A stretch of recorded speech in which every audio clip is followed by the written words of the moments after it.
મિત્રો, સ્વાગત છે આપણું આજના તાજા સમાચારમાં. ગુજરાત ઇનસાઇટમાં પ્રથમ સમાચાર વિશે જાણીએ તો અંબાલાલની ભયાનક માવઠાની આગાહી. હવામાન નિષ્ણાંત અંબાલાલ પટેલની આગાહી મુજબ ગુજરાતમાં બેવડી ઋતુનો અનુભવ થશે. આગામી 9 થી 12 ડિસેમ્બર દરમિયાન રાજ્યમાં ઠંડીનું જોર વધવાની શક્યતા છે. જો કે ખેડૂતો માટે ચિંતાજનક સમાચાર એ છે કે 18 થી 24 ડિસેમ્બર દરમિયાન બંગાળના ઉપસાગર અને અરબ સાગરમાં થતી હલચલને કારણે રાજ્યમાં માવઠાનું સંકટ તોળાઈ રહ્યું છે. ઉત્તર ગુજરાત, દક્ષિણ ગુજરાત અને સૌરાષ્ટ્રના કેટલાક વિસ્તારોમાં વરસાદ વરસી શકે છે.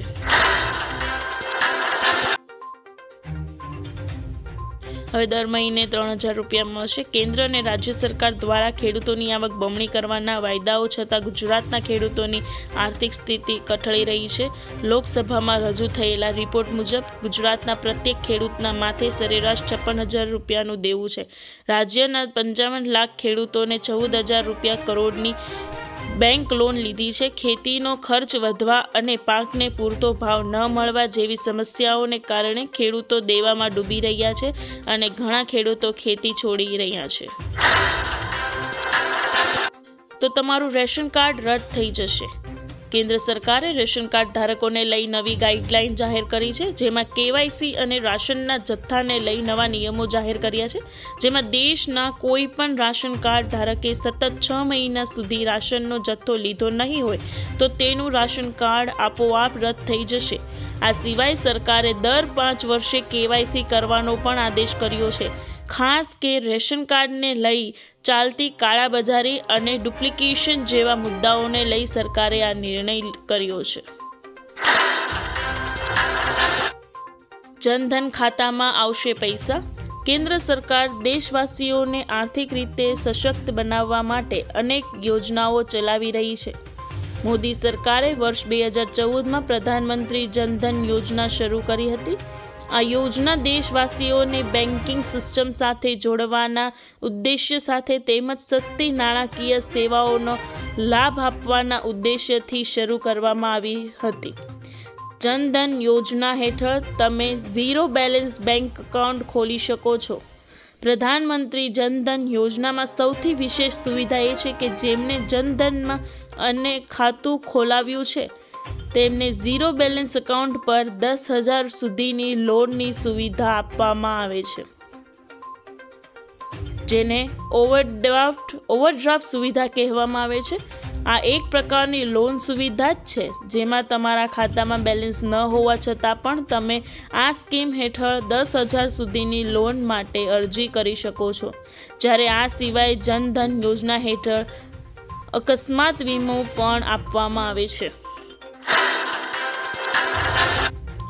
1 જાન્યુઆરીથી સરકાર તમારું પાન કાર્ડ બંધ કરી દેશે. દરેક નાણાકીય કામગીરી માટે અત્યંત મહત્વપૂર્ણ ગણાતું પાન હવે રદ થવાના આરે છે.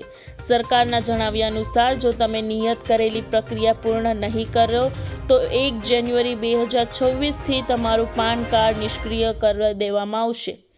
ઇન્કમ ટેક્સ રિટર્ન ભરવા કે બેંક એકાઉન્ટ ખોલાવવા જેવા કાર્યો માટે પાન સક્રિય હોવું ફરજિયાત છે. પાન બંધ થઈ જાય તો શું નુકસાન થાય? કોના પાન બંધ થઈ જશે? જે કેવાયસી નહીં કર્યું હોય તેમના પાન બંધ થઈ જશે. બાળકોને વાહન આપી તે પહેલાં જુઓ. વાહન ચલાવતી વખતે ડ્રાઇવિંગ લાયસન્સ ખૂબ જ મહત્વપૂર્ણ બની ગયું છે. સગીર દ્વારા વાહન ચલાવવા બદલ ભારે દંડ વસૂલવામાં આવશે. જો 18 વર્ષથી ઓછી ઉંમરના લોકો વાહન ચલાવતા જોવા મળે તો તેમને 25,000 રૂપિયા સુધીનો દંડ ભરવો પડશે. આ ઉપરાંત વાહન માલિકનું ડ્રાઇવિંગ લાયસન્સ પણ રદ થઈ શકે છે. ઉપરાંત સગીર 25 વર્ષનો ન થાય ત્યાં સુધી તેને લાયસન્સ આપવામાં આવશે નહીં. તમને જણાવી દઈએ કે લાયસન્સ 18 વર્ષની ઉંમર પૂર્ણ થયા પછી જ આપવામાં આવે છે.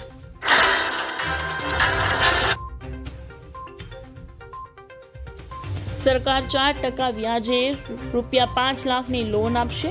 પૈસાની જરૂર હોય તો જાણી લેજો. કિસાન ક્રેડિટ કાર્ડ KCC યોજના દેશના કરોડો ખેડૂતોને ખૂબ જ સસ્તા દરે લોન પૂરી પાડે છે. તેનો હેતુ ખેડૂતોને ખેતી અને સંબંધિત પ્રવૃત્તિઓ માટે સમયસર અને સરળ લોન આપવાનો છે. આ યોજના હેઠળ ખેડૂતો ટૂંકા ગાળાની ખેતી લોનની પછીના ખર્ચ, ઘરની જરૂરિયાતો, પશુપાલન અને ખેતરના સમારકામ જેવી ઘણી બાબતો માટે લોન લઈ શકે છે. સરકાર આ યોજનામાં 2% વ્યાજ સબસિડી અને 3% સમયસર ચૂકવણી બોનસ આપે છે, જેથી ખેડૂત માટે માત્ર 4% વાર્ષિક વ્યાજ દરે લોન મેળવી શકે. કિસાન ક્રેડિટ કાર્ડ યોજના શું છે? કિસાન ક્રેડિટ કાર્ડ KCC યોજના 1998માં ખેડૂતોને ખેતી અને અન્ય જરૂરિયાતો માટે સમયસર લોન આપવાના હેતુથી શરૂ કરવામાં આવી હતી. આ દ્વારા ખેડૂતો બીજ, ખાતર અને ખેતીના સાધનો ખરીદી શકે, જેથી તેમને ઊંચા વ્યાજ દરે લોન ન લેવી પડે. આ કાર્ડ ડેબિટ કાર્ડની જેમ પણ કામ કરે છે, જેના દ્વારા ખેડૂતો ATMમાંથી પૈસા ઉપાડી શકે છે.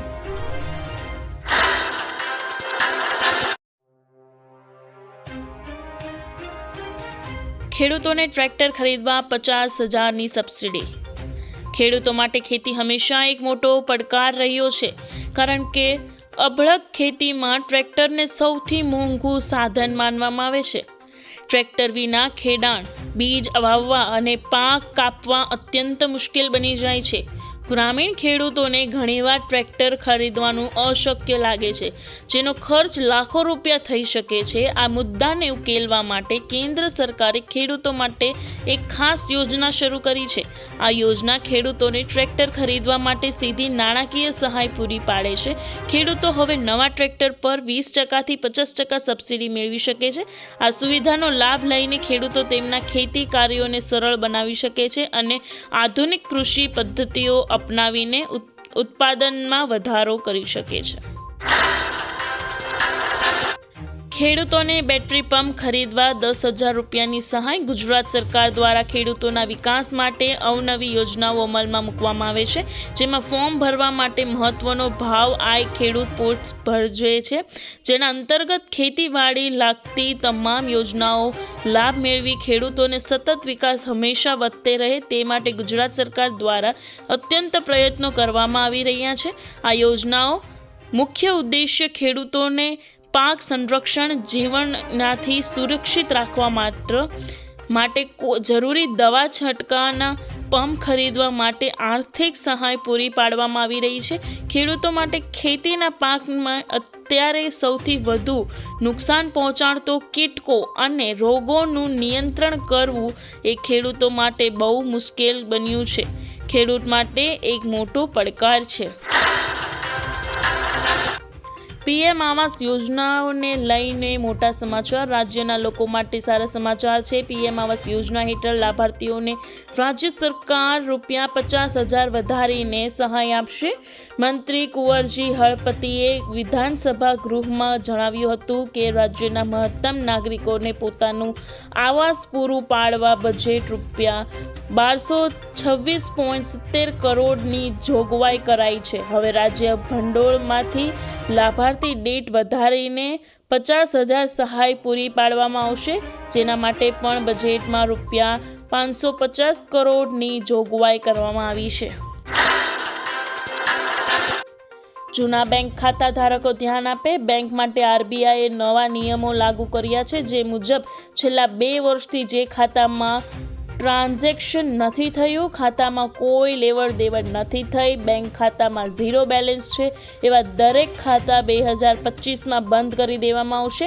છેતરપિંડી રોકવા માટે RBIએ નિયમ લાગુ કર્યો છે, એટલે તમારું ખાતું પણ આ રીતે બંધ પડેલ છે તો વહેલા KYC કરાવી લેજો, કાં પૈસાની નાની લેવડ દેવડ કરી લેજો અને થોડું બેલેન્સ પણ જમા કરી દેજો.